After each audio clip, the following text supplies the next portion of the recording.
we need a reasoned discourse, which means whatever we do, what we will say, will be backed with facts and arguments. And in this case, for example, in Parliament I said the same thing. 59, 60, 61, Ungku Aziz wrote, you see, and this is not jejak, rencana kemiskinan. Hussein Ali talk about social stratification, poverty and inequality in 61. But still, that is largely, again, denied and ignored. Why is that so? But my criticisms are not only the political leadership, about the intellectuals. I have a huge debate about the so-called urban elite. They talk about, of course, human rights and issues, fair. But you hardly hear them talking about urban poor and the rural poor. The fact that they do not have the opportunity to compete.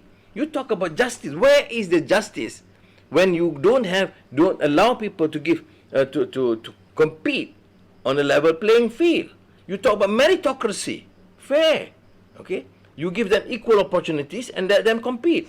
How do you then compete between a school in Manik Urai and a school in Kuala Lumpur? I mean, at least the premier schools, or where I come from, Malay College Kuala Kangsar.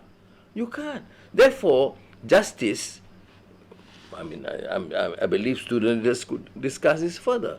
What is adl in Islam, okay, and or justice and even a Western understanding must be of fairness. You can't otherwise discuss this as just a political slogans.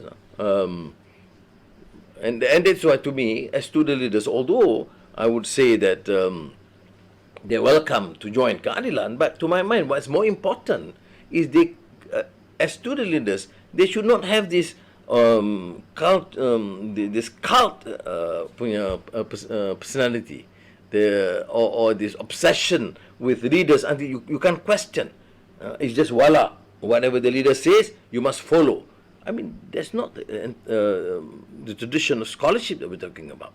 So you ask me about the present regime, I would question the legitimacy in the first place. More so now, when they declared emergency, 115 members of parliament have rejected or have asked to review or asked the parliament to be convened. 115 out of 220. The majority have rejected the government rule. They have lost the majority. When a democratic government loses its majority, it's considered already illegitimate. Okay, notwithstanding that, let us look at the policies.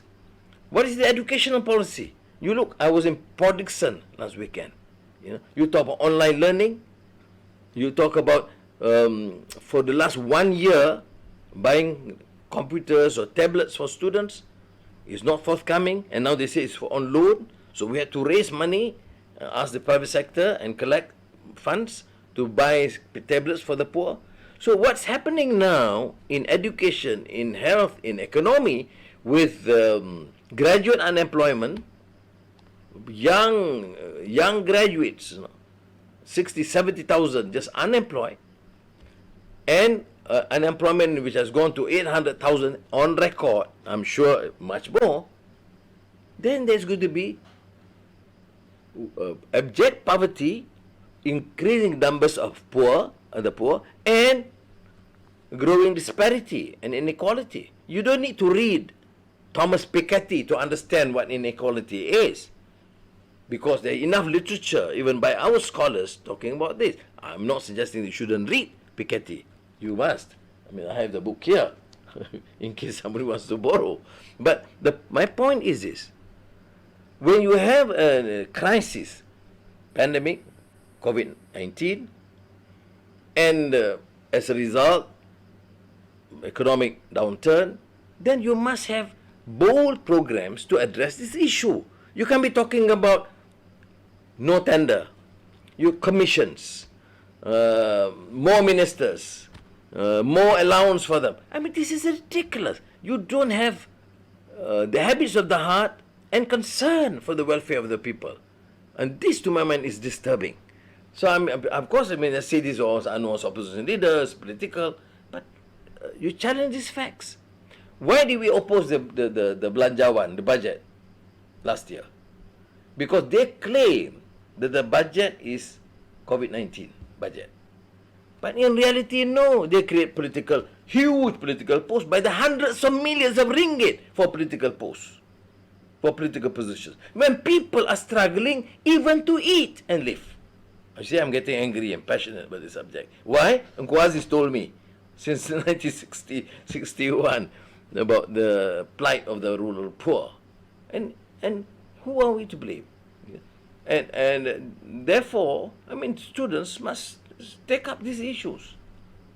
Not necessarily to be. People say of course it's political. What is an education policy if it's not political? Or health? Or COVID-19? Or you see the MCO? You change rules every day. I was on my way to Port Dickson and back, and the police checkpoint. I say, apa khabar cik? Everything semua okay? Dah okay Tok Seri, tapi tak tahulah rule mana nak pakai. Because hari-hari tukar rule. And there's no clarity. There's no thinking. And it's haphazard. Even in dealing with COVID-19. And there's no transparency. We asked about COVID-19. Vaccine. How much does it cost? What are the companies? What are the relative price compared to what other countries are getting? Why Indonesia is getting Sinovac? Why are not getting? No answers. Yours is not to question why, but do and die. So this is what is to me exasperating. It's more than this, just disconcerting, because you see these very issues, and when we question, we say, well, we're on a pandemic. This is an emergency. We have to deal with it, and don't create a political problem. You can have. You can go to restaurants now, you can have meetings, you can have whatever. You can't convene parliament. Does it make sense? You can do virtually everything now, although it's called emergency, but parliament cannot be on session. Why? Emergency. If students and student leaders do not appreciate these problems, I'm at a loss. Because I think we must take a position and voice out. How, what, it's up to you to decide in the present generation. Like this, Undi 18. Okay, can you imagine? This was agreed by all parties. You see? Government and opposition. But there are people about 18 who are not smart enough to understand politics. I am telling you, there are people who are 60 or 70 who have no understanding of what politics is all about, who can't even recognize the symbol. Okay?